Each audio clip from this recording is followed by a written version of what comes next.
Hello, everyone, and welcome to Behind the Story, a resource initiative for the Pulitzer Center where we learn more about the work of our journalist grantees. The Pulitzer Center is a nonprofit based in Washington, D.C., that supports in depth journalism through reporting grants and year-long investigative fellowships. Through audience engagement, we champion the power of those stories to make complex issues relevant and inspire action. For the Pulitzer Center, I'm Alex Waddell, and today I've invited grantees from our Ocean Reporting Grant Initiative to talk about what it was like to produce their most recent reporting project. In the coastal Inuit communities of Canada's far north, climate change is happening at an alarming rate, 4 times faster than elsewhere, leading to the weakening of sea ice.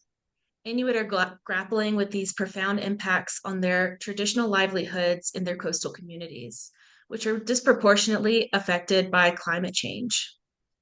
Here with me today is reporter Jenn Thornhill Verma, a 2024 Pulitzer Center Ocean Reporting Fellow with the Globe and Mail. We also have Pulitzer Center grantee and photographer Johnny Lam, and one of our guest contributors, Melissa Tait, a visual journalist with the Globe. Also contributing to this project in a heavy way was graphics editor Murat Yükselir.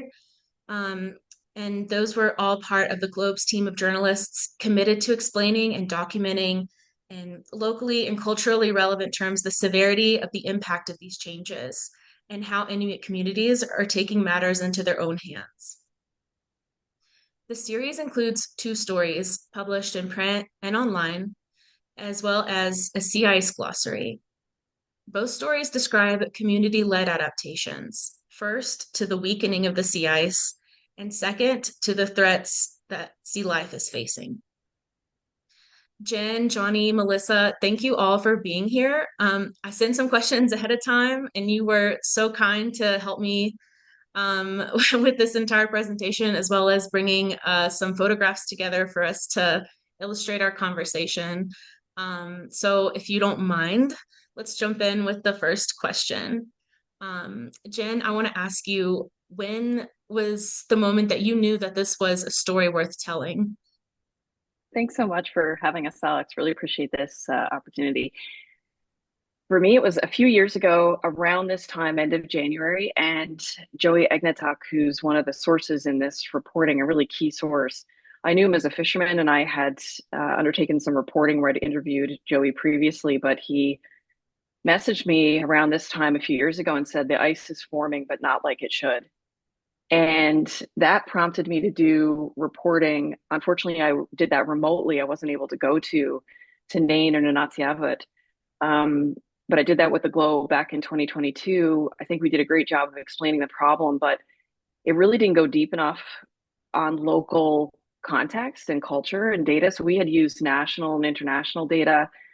And I think it also didn't drill into the solution. So it was just kind of scratching the surface. And so I knew it was a story then. I felt really proud of the reporting we did in 2022, but I really felt like we hadn't given that the accurate reporting that it needed to go as deep as we could. So, this time around, the difference was that we actually got to be there, and I think the result now is it's a climate justice story. It's about coastal adaptation, and human migration is one of the biggest impacts of climate change. Coastal communities are often the ones suffering the most because they're the least prepared.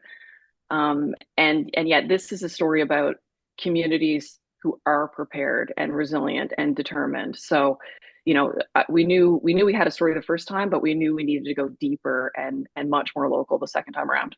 This may be a question for all of you, but who needs to hear this story, and what are different audiences going to take away from it?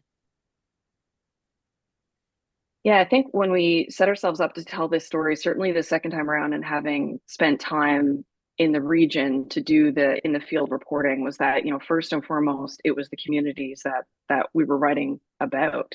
So Nunatsiavut communities, and wanted to be able to, do journalism that was accurate to both the problems and the solutions and the consequences. And climate change, we know it's a human story, so we wanted to be able to tell it in that human way.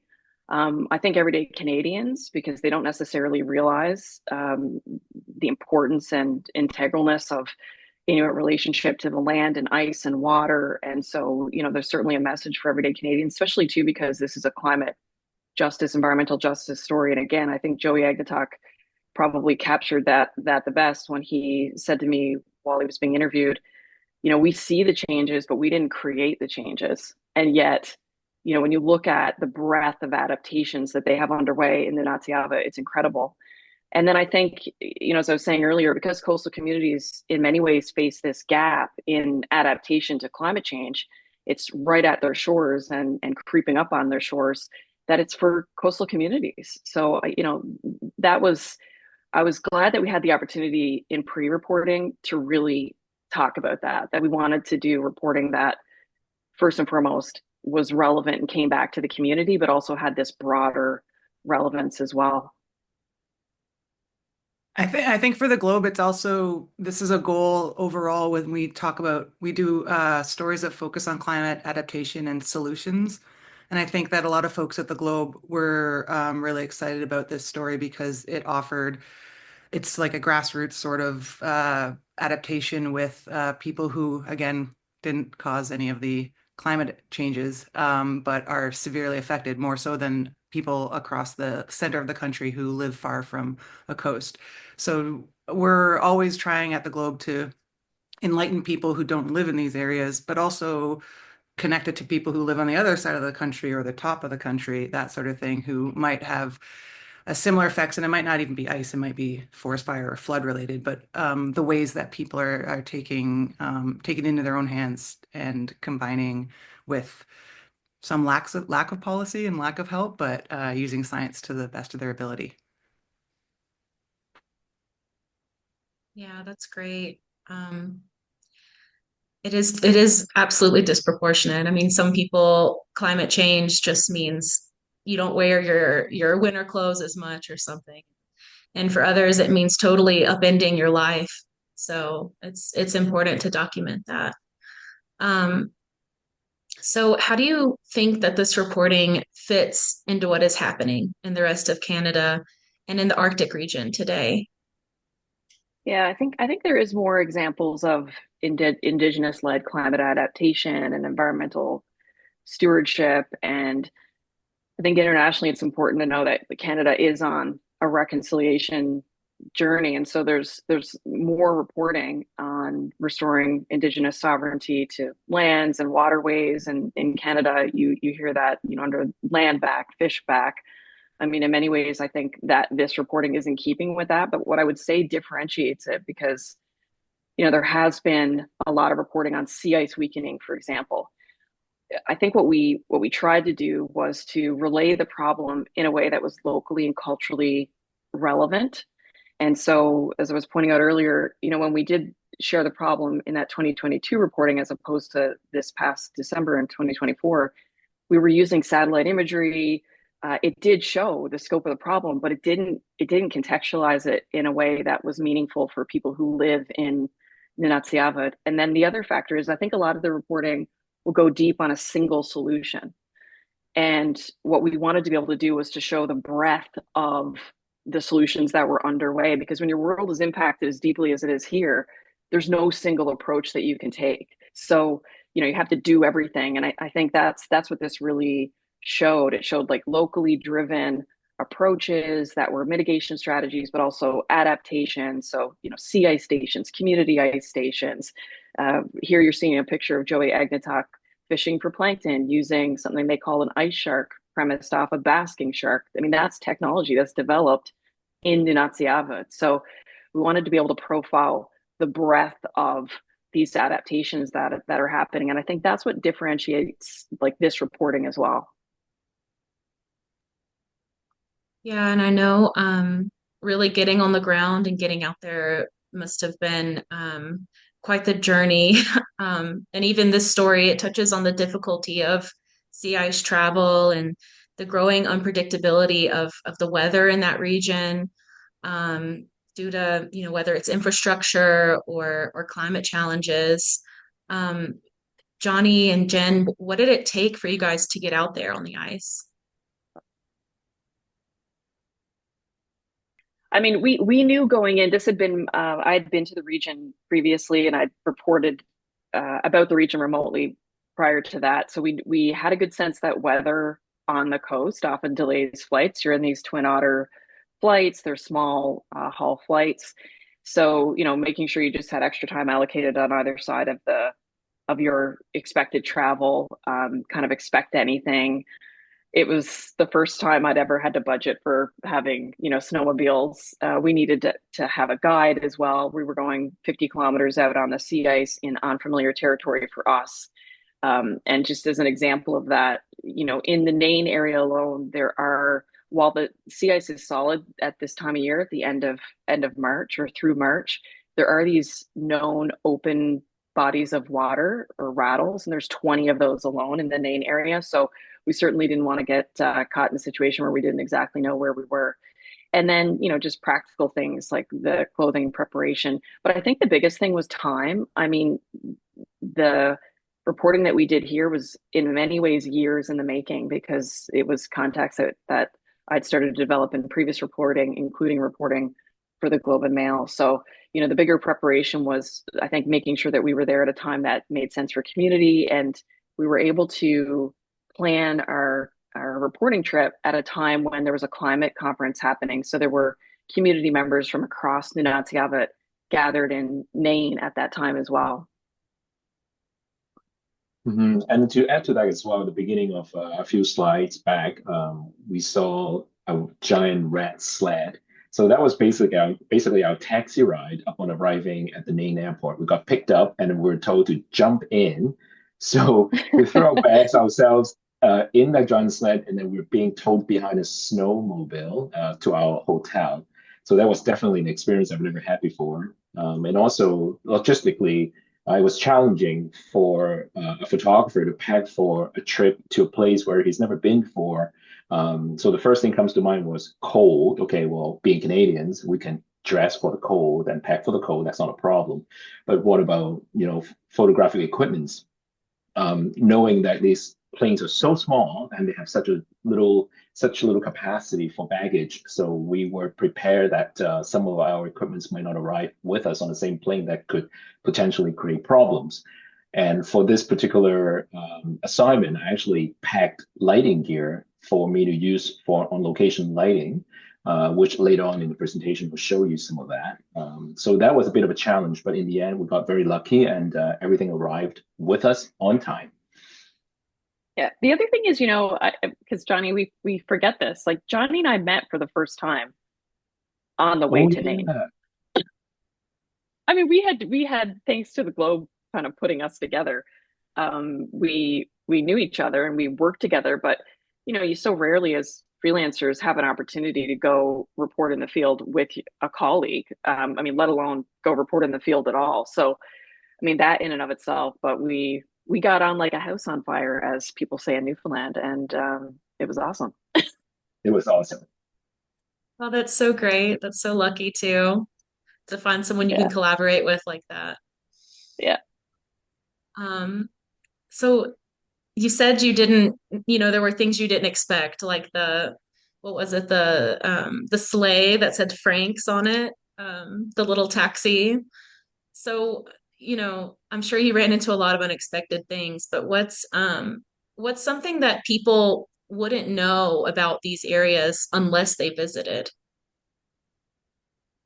Yeah, I mean, this is why the editing process is so helpful, because I had at that point been to the region a couple of times, and I've been reporting, in that area longer. But so for me, some of those what people might not know are maybe a little bit deeper. But I mean, I think people don't realize you get dropped off at the airport and you take a snowmobile to your hotel, and you're lucky actually if there is someone's able to pick you up and bring you. Otherwise, you're hoofing it. So you got to be prepared to carry everything.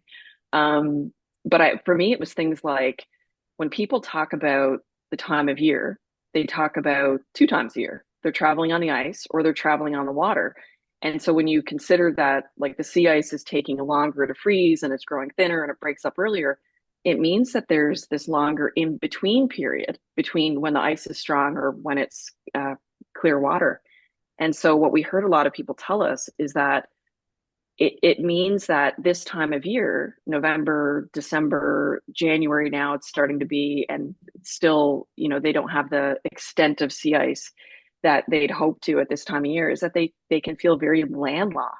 And it does cut them off from being able to commute to other communities, to go out on the land to hunt or forage, even this time of year. So I think that's what people don't necessarily appreciate. A lot of parts of Canada, people use snowmobiles recreationally. Here, it is your mode of transportation.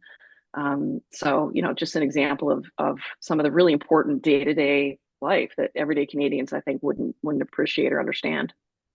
One of my favorite parts of journalism is it's a challenge when you go to a place and then you have to try to express what that place is like through photos or video and words, which is hard sometimes because this place is so alien to me. And I know that because of the work Johnny and Jenn did, but also because of when we would talk as they were discussing storylines. And I remember one that struck me was, and it's part of the story, is there is folks work on handmade winter gear and how it was such an important part of their traditional culture. And there's even this fear that they're losing that simply because of the change in the temperature. And I remember that just striking me to the fact that a temperature change, a climate change, something that's affected is going to change something as what seems simple as clothing. But they hand make with their aunts and grandmas, and it's been passed down for millennia or whatever. And it's that just seems so, it's like a philosophical problem to have where you're thinking about how a small thing that is an object, but is part of you and your history and your family's history, and it might be altered by the weather changing because of climate and those kinds of things where I can't imagine something like that in my own life, and I feel like a lot of readers might not. And so trying to get folks to empathize with that and understand that is a big part of it. And I think Jenn and Johnny did a good job. Yeah, I think just to point out in this photograph here too is so that's Keith Watt, who's the manager at the Tonga Fishing Co-op. So he's wearing a sealskin hat. So to a lot of folks who are not from the area, it could be just a fashionable item, but for them, it's part of the tradition and part of the culture. So it's really, really cool. Like he didn't put it on just one photo. That's what he wears every day in the wintertime. Yeah. And just to say, the reason I think Johnny Weed selected to show some of these photos, which is one of the warehouses of the Torngat Fish Co-op, is I think also people don't realize. So that's an Inuit owned and operated fish processor, the northernmost processor on the Labrador coast. And yes, they're a business, but they also give back to community. So later, when we share some photos of Arctic char, for example, here they're holding caribou that the government has acquired because you can't hunt caribou. There's a caribou ban in the region, so they're sourcing caribou, traditional meats, foods from elsewhere. I mean, something people don't realize is that like food insecurity in Inuit Nunangat, so this area, but the entirety of the Inuit region has severe food insecurity. It's why hunting and being able to harvest on the land is so important, and water. And it's arguably, one of Canada's longest public health crises. So to a lot of times when you hear stories about sea ice weakening, you hear about, oh, well, we can't commute because the road infrastructure isn't there. But it's also that people cannot be connected to harvesting traditional wild foods. And while there are alternatives in grocery stores, those tend to be very expensive, and you don't necessarily get the food quality that you'd hope. So the second story in particular goes into greater detail on that. Yeah, it's interesting too what Melissa was saying. I mean, even the smallest details of life are getting impacted. I can really see, and you see it illustrated too, what they mean when they say they feel like they are part of the landscape. They're part of this place.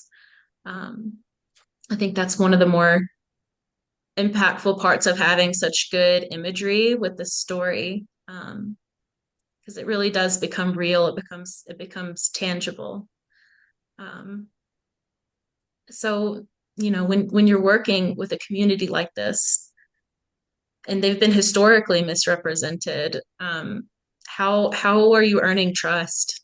And what does that look like before the story comes out and after the story is out? Yeah, I mean, I'll mention this is IU Lightfoot, 11-year-old, who is the one who, for us, I mean, really made us see that less time on the ice for Inuit, who are people of the ice, means you've got less time steeped in your culture and tradition and practices, which, in this case means wearing that traditional clothing. And I think, part of the trust building is that you're asking the questions that hit where it is relevant for people. So, and I really credit Johnny for a lot of that too, because he was always thinking about the imagery and that climate change is a human story. And he was really moved by the garments that people wore and had made, or their mother or grandmother had made. And I don't know that I would have myself, if I'd been there independently, had realized how significant that is to the telling of this story. But in terms of misrepresented, I mean, a lot of previous reporting wouldn't have included Inuit voices at all.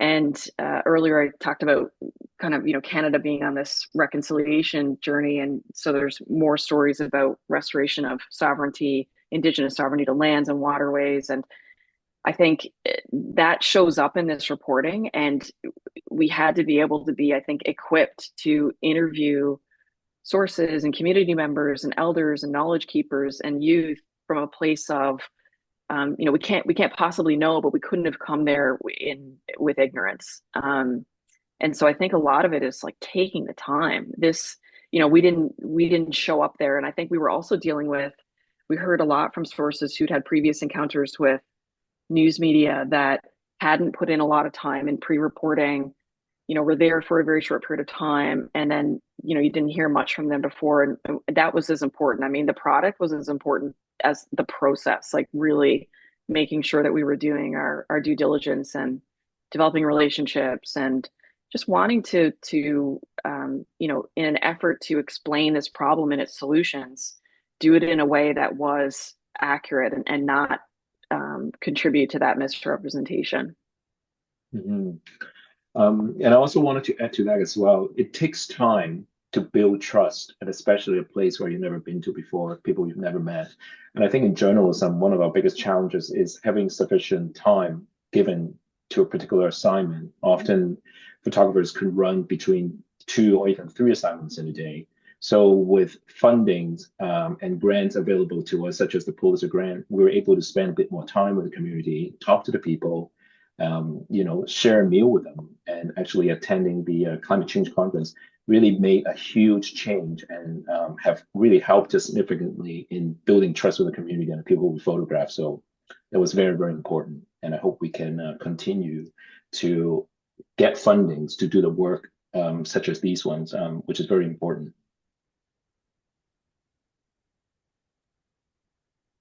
So you guys attended a conference with them?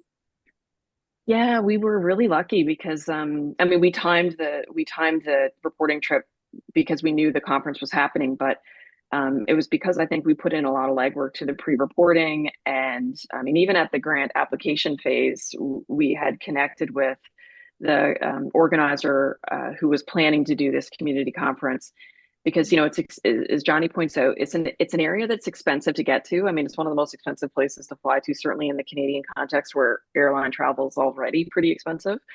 And then add to that Nunatsiavut is comprised of many coastal communities.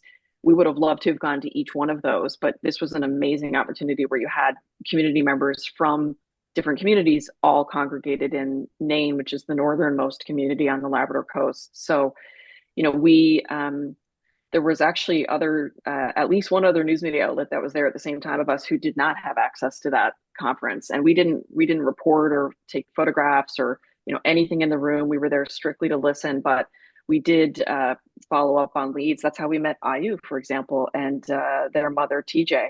So that was like absolutely invaluable. And I think we heard, for example, at that climate conference, somebody stood up and said that, look, it's really important that they as Inuit tackle these problems, but they need allies. They need non-Indigenous allies. And I think it was really important that when we arrived, the first thing we did was went to the climate conference. We were itching to do interviews and photograph and do the reporting, but I think that introduction for this particular reporting trip was crucial, and we were so fortunate that that happened. So when you guys were in the field, was there a moment where you had to pivot? You ran into something that, it wasn't how you expected, or were just a moment where you said, okay, we need to totally change the plan, Yeah, like every day. like every day. Yeah. And that's something Melissa would know very well, being a journalist herself. It is constantly pivoting and changing. Yeah, Yeah. I mean, we were joking, but every morning we'd meet in Johnny's room for Johnny's Cafe, and just kind of like come up with a game plan for that particular day. So we had great laid plans. I'd done pre-reporting, I'd pre-interviewed a number of people, but it was just about like what were we going to do on that particular day, especially because some days, we were going to see when the cargo ship was coming in, for example. Well, that's happening on a particular day, but the schedule may change. Or, we wanted to go ice fishing as an example. Well, that didn't happen. So we had to pivot and think about how do we relay stories about fishing or harvesting without actually having an opportunity to go out and do that.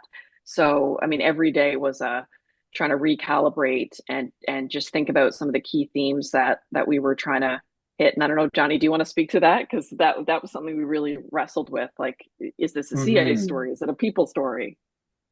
Yeah, I remember we had a couple of meetings with official teams at the Globe, speaking about this is essentially an ice story. So it is very important for us to get very good photos of ice, and also not just ice, but hopefully ice with planktons inside. So for me, that is something has been basically seared into my brain. Okay, laser focus, pay attention, every opportunity you have, find those eyes. But if you've never been to a community like this, you can't expect that's exactly what you're going to come across.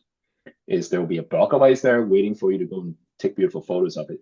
So that is something that we always have to pivot and find creative ways to capture photographs that really speak to the story.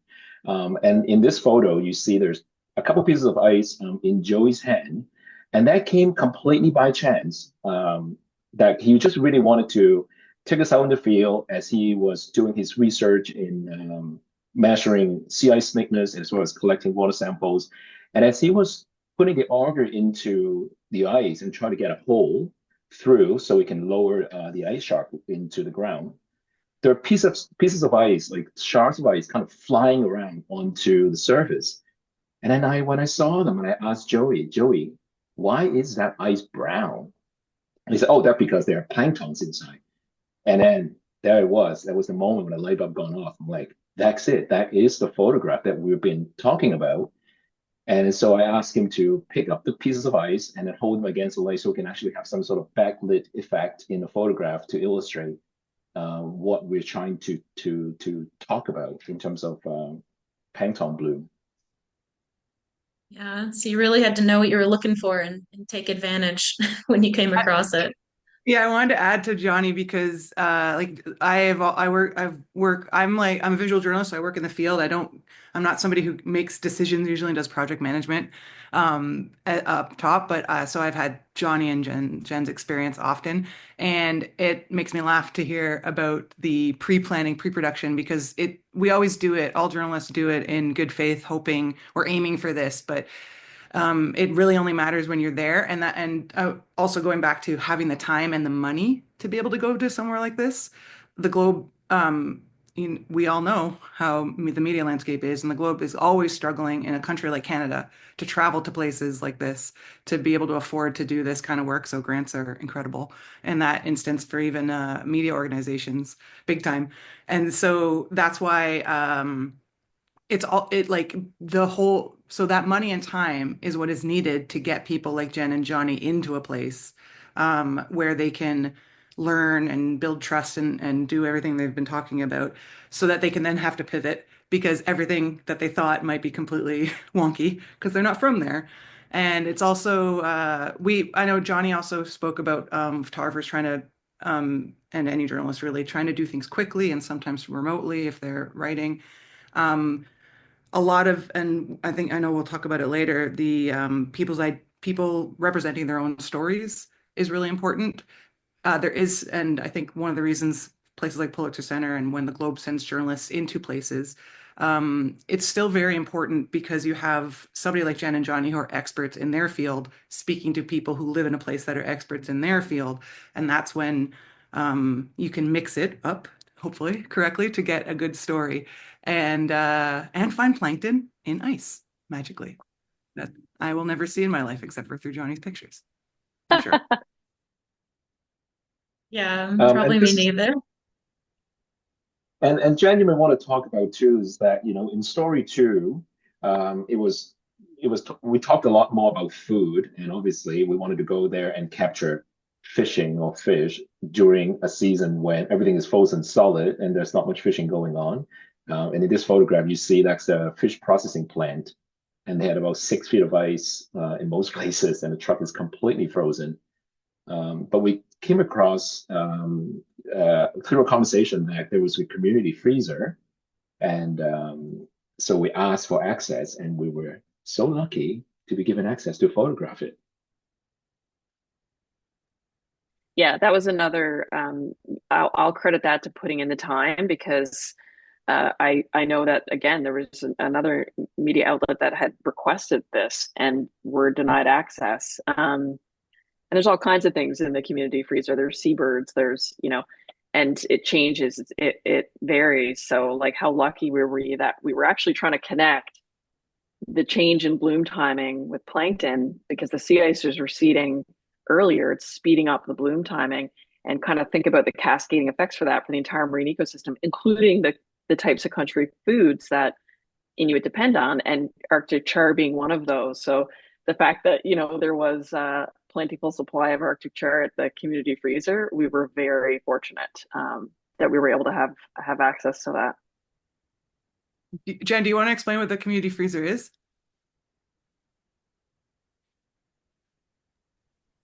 I can. So in each of the communities, because food insecurity is really high in these regions, but also because Inuit rely on traditional wild foods. So the foods that you saw there were both char. There was also, I think it was moose steaks as well.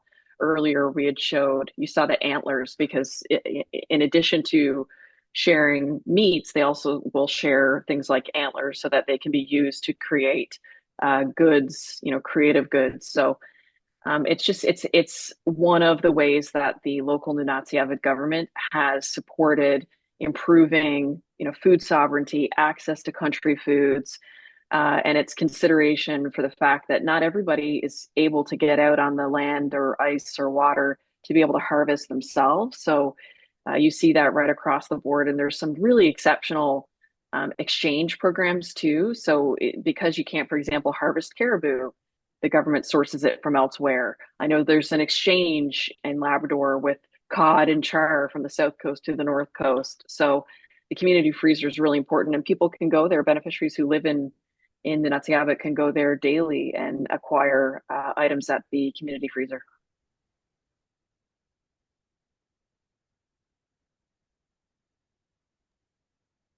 I want to pivot a little in our conversation, if that's okay. I want to ask you, Johnny, about these images. Why did you see it as important to integrate people as much as possible into images of these landscapes? Yes, of course. A lot of my work is about the human condition, and with a strong sense of focus on portraiture. Like I get a lot of assignments from publications like the Global Mail for photographing people. Portrait assignments are often my bread and butter, and I find environmental portraits to be the most powerful in that genre. The story we produce would be incomplete if we only include photographs of beautiful landscape, as the Inuit people really think of themselves as a part of the land. What we've heard on the ice, and is reflected in this reporting, is that to capture these environmental changes require capturing the human story of Inuit responding to those changes as well. And that's because, as Inuit knowledge keeper Joey Anatok put it, when the ice is strong, Inuit are strong. And I personally believe that a strong portrait has the power of leaving lasting impression on the viewer. Take famed photographer Steve McCurry's African Girl as an example. That photograph is perhaps one of the most recognizable and famous faces in the history of photography today. And I think through landscape and portraits, readers are seeing a changing place and people. This reporting meets Inuit where they are, adapting on the sea ice, which is weakening at an alarming pace in Canada's far north because of climate change.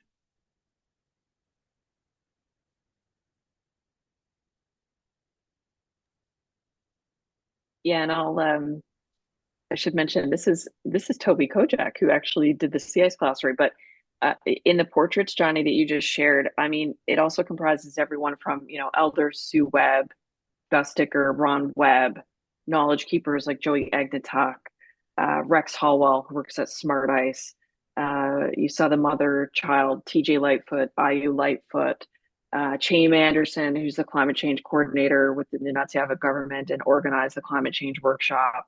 So, I mean, I think it was being able to show who was actually leading these adaptations, but also the voices impacted by it. And it's that kind of combination. And again, I certainly would have sought those voices, but I think the portraits they're so compelling.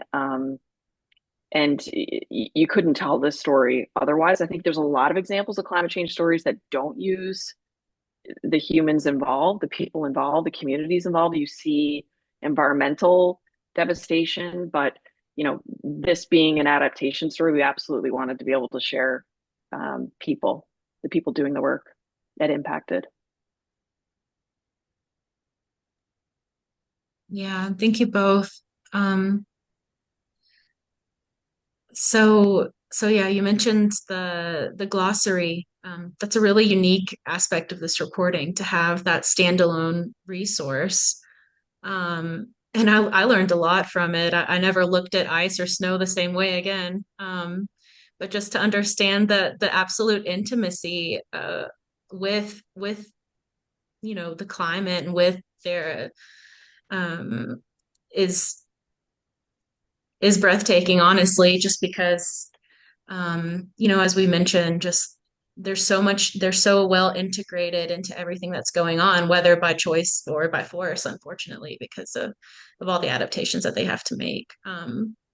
So, where did the idea for the glossary come from? How did you guys bring that about? How was it developed? Melissa, could I mention how the idea came from? But do you want to speak to the development as well? The idea, interestingly, I mean, we had asked for a budget for translation, and I think it's good practice. I've seen other examples of news media outlets translate the reporting, in this case to Inuit is the local Inuit language. But I credit our editor, Ryan McDonald, who said, that's one way of going about it. We could just translate all the reporting. But these are English speaking communities, right? Is there something that we can do that would actually be a resource to the community? And so we came to find out about this existing glossary that Smart Ice had created. You saw Rex Hallwell earlier with the yellow goggles and vest. He's the main operations manager for Smart Ice.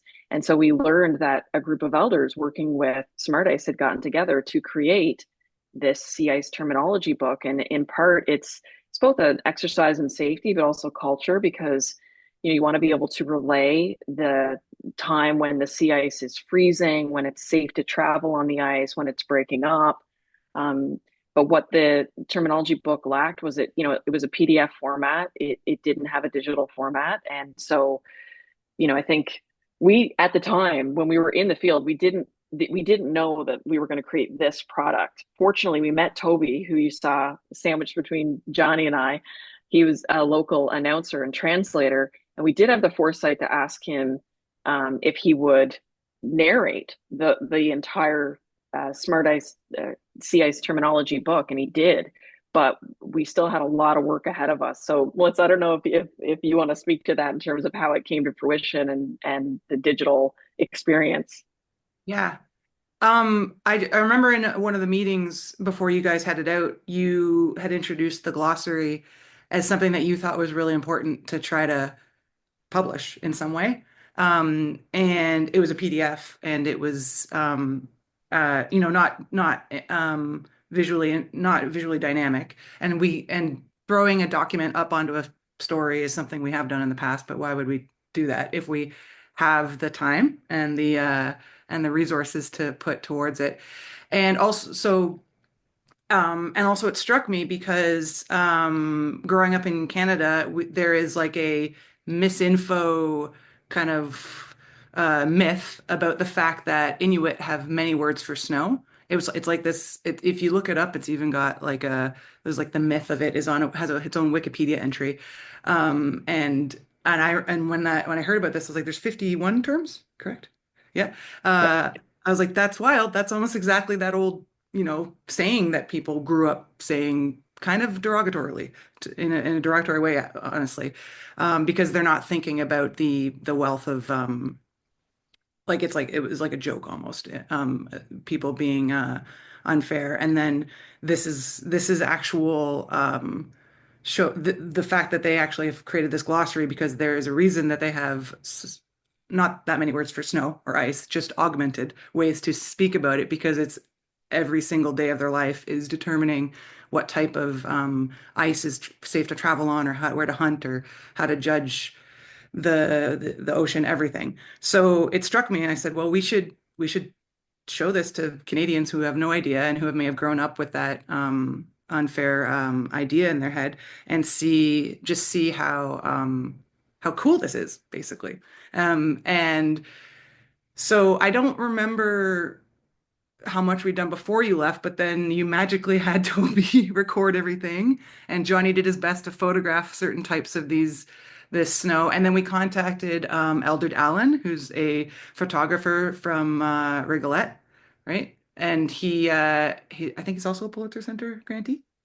He is. Yeah, and he is a fantastic photographer, and he does video. He uses drones, and we decided to try to source some of the imagery from him as well.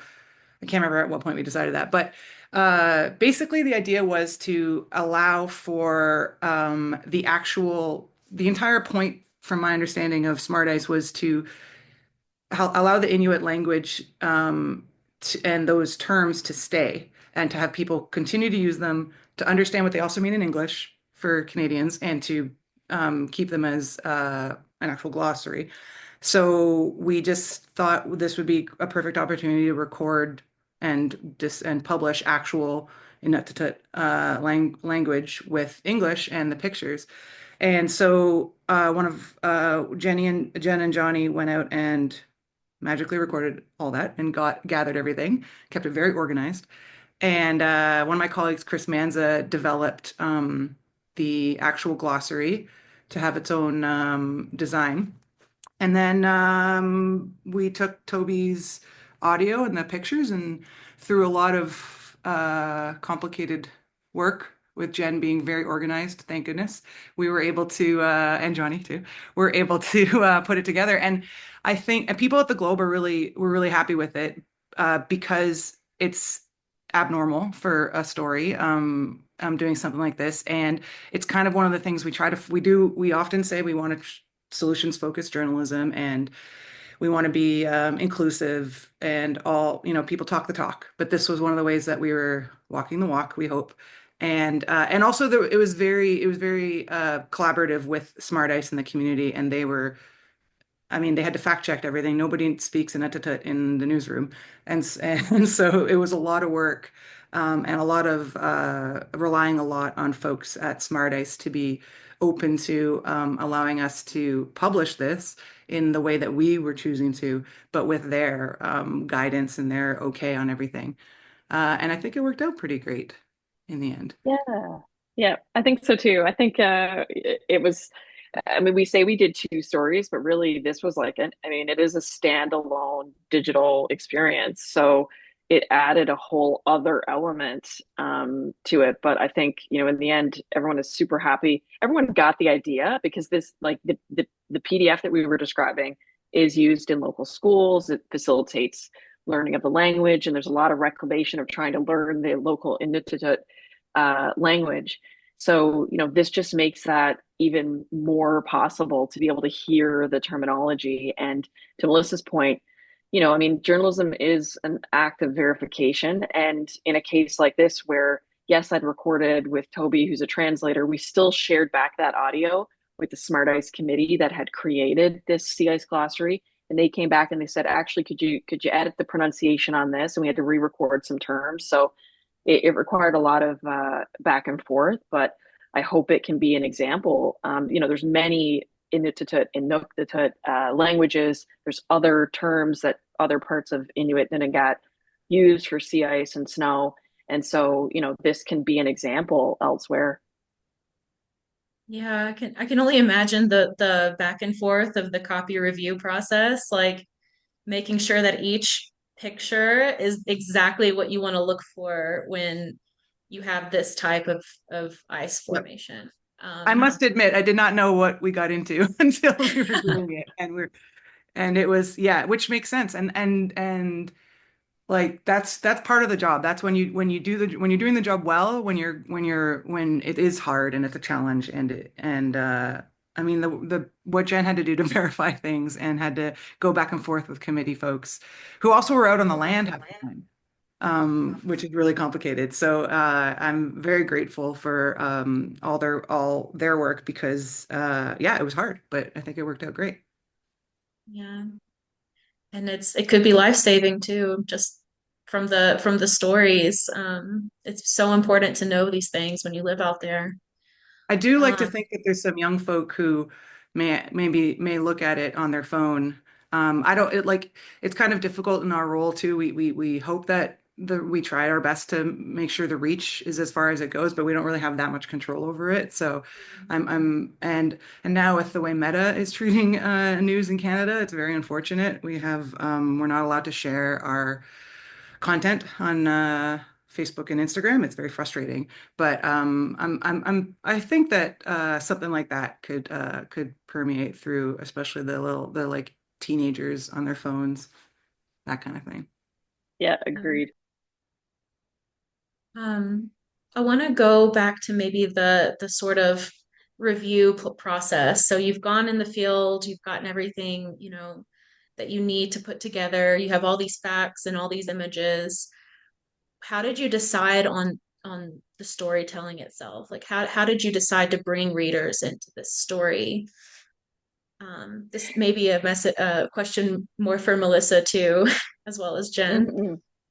You Yeah, start. Melissa, yeah, because this is kind of about the structure of the storytelling. I mean, I can say, because I feel like so fortunate that I got to work with this Globe team. The digital build was incredible, but just insofar as the writing, I will say I wrote this in a bit of a different way than my other feature writing for the Globe, where, typically I'd have like a short narrative, you quickly get to the nut graph, you've got exposition, you presenting challenges, it's solutions driven, and you may regroup on the narrative. And this was really different because what drove the telling, I mean, the nut graph was still at the top. I still had an introductory narrative, but what really drove the writing and storytelling was introducing new voices. So we meet Elder Ron Webb and what he's doing on the ice. And then we meet Joey Agnetok leading the all Inuk team that is bridging the broken ice when the cargo ship breaks the ice every month going to the Voisey's Bay nickel mine. We meet mother, child, TJ, Ayu talking about, it's not just that the roadways are interrupted, but can't wear our traditional clothing.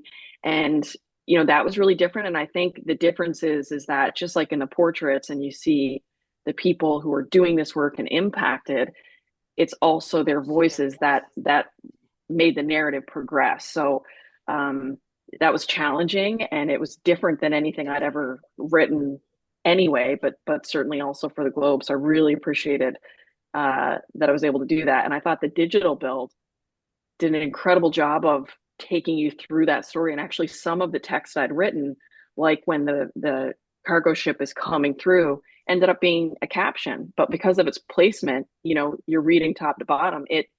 It worked. So again, that's never happened to me before, where like the text is then incorporated into the caption, and it just felt much more integrated and seamless. Yeah. That's a goal we at the Globe we do, especially with larger features, when this many resources are put into a story and it's this important of a story.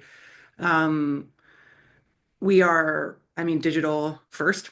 The paper is the paper, but digital subscribers and our audience on the internet, on phones and reading. Oh man, Johnny, uh, is the big audience. So we have a number of like Chris Manzo worked on the development of the interactive, and Mackenzie Ladd and worked on the build, and Claire Vandermeesh was photo editing, and Sarah Bugden was your copy editor, and the editor was Ryan Yeah. McDonald. There's a whole bunch of million of people involved, and that's often how a bigger story gets worked on at the Globe. And we splitting them into two is always tough. But it's obviously that had to be two stories because it's two different topics. And we say that it's tough because we're not sure. We're always trying to play with how the audience is going to react and when are they going to pick up.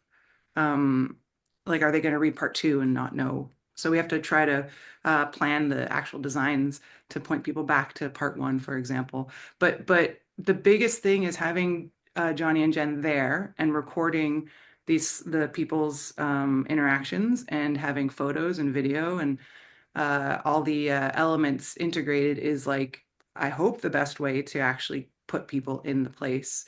And it is a linear, it's a little, digital is so much different than print in some ways, because when you open your story in print, it's like it was a double truck, right? Like a big, you open the newspaper and it's 2 pages. There's pictures in different places, and people can like read most of the story or skip it or choose what picture to go to. But when we are presenting stories digitally, they are always going to be linear-ish, because some people might scroll through quickly, but they're still going from top to bottom. I don't know if people go bottom to top, who would, but it's much more likely. So a big goal for us is to integrate everything. And the text as caption is a great point, Jen, because that's something I'm adamant about as a photographer. Obviously our captions are helpful and they're informative, but when they're placed in the middle of a narrative, it makes a lot more sense to integrate something from the actual text that got cut from the copy, that got cut from the story, because that happens a lot, to include. So yeah, so this one, because of it being such a big travel story connected to the Pulitzer Center and such a big topic, there was a lot of people involved in the pre-production and bringing in Eldred as well. Yeah, but we do this sort of thing, not all the time, but pretty often, and it worked out great. Yeah, I love how you guys are using not just the photography, but in the digital version, you see the video, and it really brings things out. Johnny, I don't know if you would like to tell us maybe about how you wanted to bring video into this story. Mhm. Yeah, I think traditionally the roles of a photojournalist was very much just taking pictures. We were responsible for capturing stills and not video. So the video components were introduced into journalism. I would say, what, Melissa, like 10, 15 years dated back. And then now the 2008, cam, when cameras yeah, started being able to do it, basically. exactly. And then now the cameras these days are so good that they can capture stills as well as videos within one single body. So obviously, knowing that this is a digital build experience, and then also being familiar with what the Globe and Mail has produced many times over to give the readers the best experience possible by combining stills and video. So we're going into this knowing that in mind. And again, what I really wanted to bring into this particular coverage was portraiture, especially environmental portrait. And I said earlier too that we have flown in some lighting equipments, and here you can kind of see how we utilize those sort of equipments. Early in the morning, when we brought a few folks onto the frozen bay in Unity Bay on a very cold morning, and you'll see how the flash was just kind of popping off in the background. And because of this particular setup, we're able to capture portraits with a certain sort of look and feel to it, such as this one here, that normally without a flash or any sort of external lighting, it's really hard to kind of eliminate the subject in a certain area. So in this particular photo, I really want to kind of put some catchlight in your eyes to kind of give that extra sparkle so that your eye, when you see it, is drawn straight to her face and to your eyes. Um, and also, again, the beautiful garments they use, such as the sealskin materials, without the flash being reflected back onto the garment, it's really hard to pick up the beautiful sort of like silky, smooth sort of texture. So that was really nice um, addition to it. And a scene like this, for example, it was early in the morning, and I went out for a walk trying to capture some beautiful glow in the frozen Unity Bay. And as a still photo, it's really hard to justify my experience to the viewer who's not there, because it was so cold, and you can kind of see the ice fog in the distance, and the wind was blowing quite strong. So in the still image, you can't really see that. So that's when a video comes in very, very handy and very powerful to translate that to the viewer. And then this particular clip was included in story one in the digital bill when the Globe and Mail published it. So that is something that I find very powerful to bring as close as possible what I experienced to the viewer, potentially sitting in the office in Toronto, that are not there present. And this is actually really great in our presentation that we're able to talk about some of the behind the scene, because a lot of folks who see photographs, they would have no idea what it takes to capture a photo. And here we were almost towards the end of the day, we're losing light, and Joey took us to an ice station to measure some of the ice thickness. So I had to go fairly close to him, try to get a really sort of up close personal feel when you see the photograph of him measuring the ice. And that's what the actual image turned out to be like. Here you see Jenn interviewing Ron, and again, it's really kind of quite nice to include some of the BTS to share with our audience here, kind of bring them a little bit closer to the story. And here's another video that Jenn had captured when it was photographing one of the Inuit elders, Ron Webb, in the photograph. And here we didn't use any flash because we were able to have the beautiful daylight with us. So that's the result of what the photos are in the end.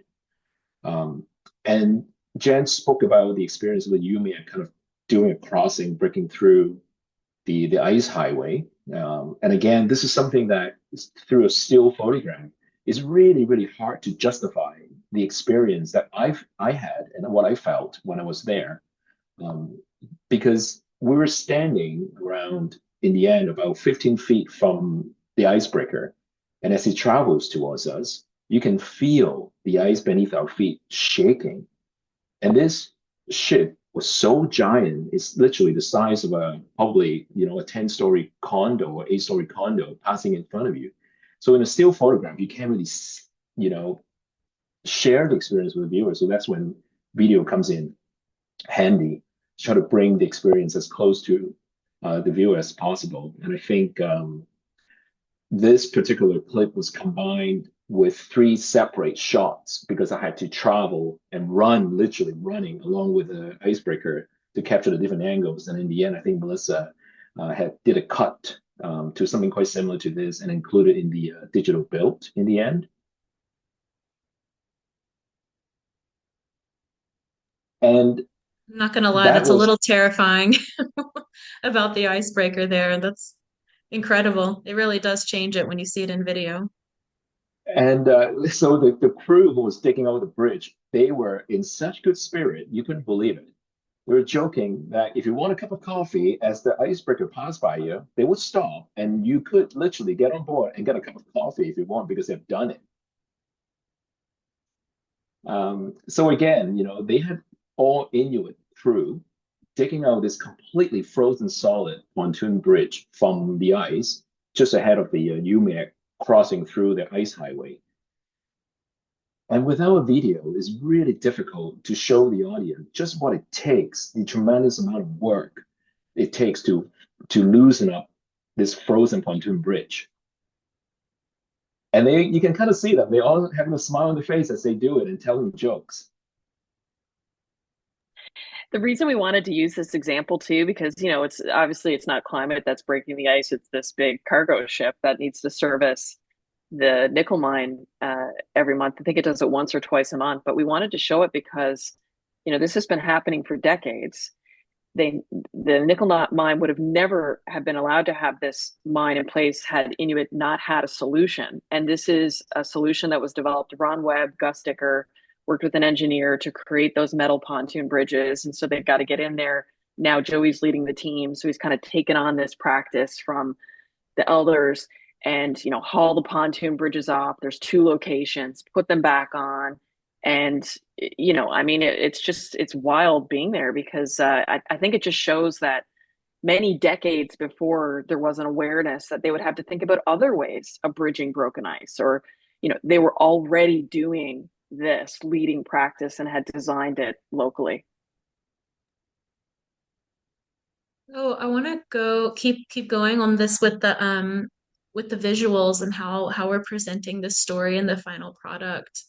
Um, you guys gathered a lot of data. You guys had a lot to work with, whether it be, you know, what classically gets presented in these kind of stories, satellite data, climate data, but you're also on the ground and you're seeing all these other ways of gathering information. Some of these ways haven't really been presented before, as far as data visualization goes. You can't exactly throw some of this into a pie chart. So I want to hear about that. What was that um, experience like? How did you face that challenge? And tell us a little bit about what we came up with here. Yeah, so I'm going to lend insights from our colleague Murat, who's like an absolute genius creatively and, thinking about these data visualizations. And we wanted to share, this is a portion of the half dozen visuals, many of which are interactive that Murat created. And we tried as much as possible to rely on local data and local interpretations. We did, in some instances, rely on satellite data as well. But Murat had said that this particular visual for him stood out above the others. And what it shows is that locally in the Nunatsiavut, and this is true of other Inuit regions, but in the Nunatsiavut, there are 6 seasons that people experience. So in addition to the 4 that many people are familiar with, they experience early spring and early fall. And I mentioned earlier that when people talk about the time of year, they talk about whether it's on the ice or on the water. And so you see that reflected here as well. The outer circumference shows the difference between, 1976, you've got a long ice season there compared to 2023. And we know most of the warmest seasons have been in the last decade or so. And so there's a complementary visual to this that shows over the decades there have been fewer days and actually weeks in a year that has sea ice. And so the traditional calendar, it would be difficult, I think, to appreciate that without an understanding that these are travel periods that are being influenced. The Nunatsiavut 6 seasonal calendar has never been published. So that took a lot of going back and forth, establishing trust, thinking about ways in which we could show the sea ice season data in conjunction with the seasonal calendar. So working with Environment Canada, they too had never portrayed the data in this particular way. So, I think that was what was really rewarding. And we shared a lot of different ideas and interpretations with Murat, and he came back to us with iterations. And that's the beauty of being able to work in a team that has complementary and really strong skills. Another visual I'll show you, which we didn't create, but we worked with the NASA team that last year launched a new satellite to be able to see plankton blooms. This is actually from their previous satellite imagery, but the colleagues that we worked with there had said, this is a unicorn image because Labrador, this region of the Northwest Atlantic, is notoriously ice covered this time of year. It's notoriously cloud covered. So to be able to see, ice breakup, cloud coverage, plankton blooming, that was a unicorn image for us. So alongside those images of the shards of ice, we also had, the visuals under the microscope. But I think many people will be aware that a lot of the satellite imagery still has to be rendered, right? So it is in many ways a data visualization. And Johnny, I think we can skip ahead. There's one more visual that this one.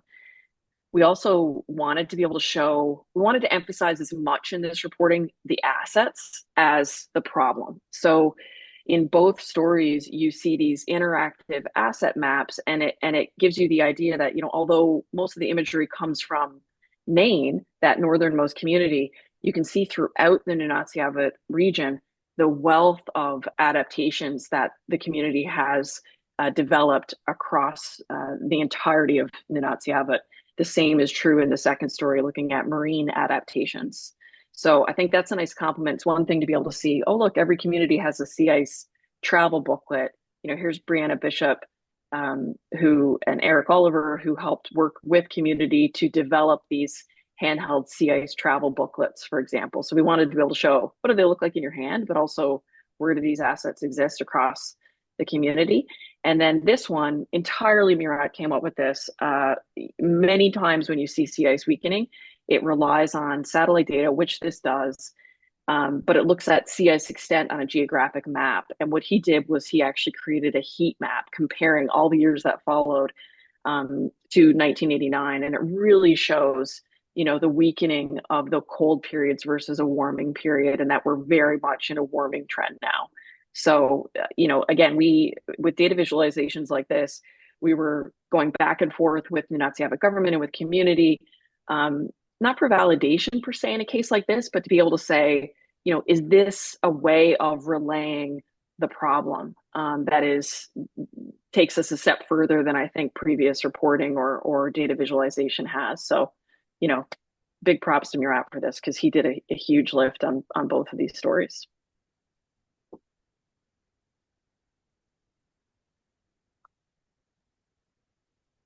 Certainly. It took some incredible creativity and verification and collaboration similar to what the ICE glossary took, I'm sure.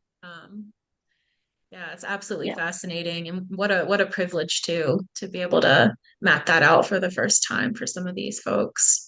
What have been some of the impacts of this reporting project? Has anyone reached out to you guys about the data that you've collected? Yeah, I mean, this for me is one of the best parts of this, because the reporting came out, just over a month ago.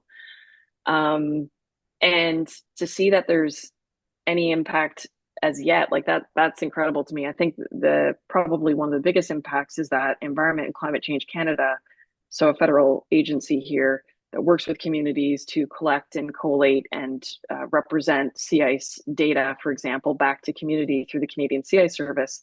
They contacted us and asked Murat if he could share with them how he devised these visuals, and they want to replicate those visuals for all of the communities in the Nunatsiavut. And I'll be watching to see if they do that similarly for other parts of Canada. But that's huge impact, because to think that the Globe and Mail's reporting could help an agency like the federal government, Environment and Climate Change Canada, more culturally relevantly, show sea ice weakening to communities, that's great impact. I know Nunatsiavut government has their climate change strategy coming in March, and that the work that we did here will also be informative to that work in terms of sharing the problem, showing the solutions, and so forth. We've heard from Smart Ice, given that the sea ice glossary is already used in schools and available at community centers and so forth. The fact that we've got a digital experience with audio and new visuals, that will, I'm sure, contribute to that as well.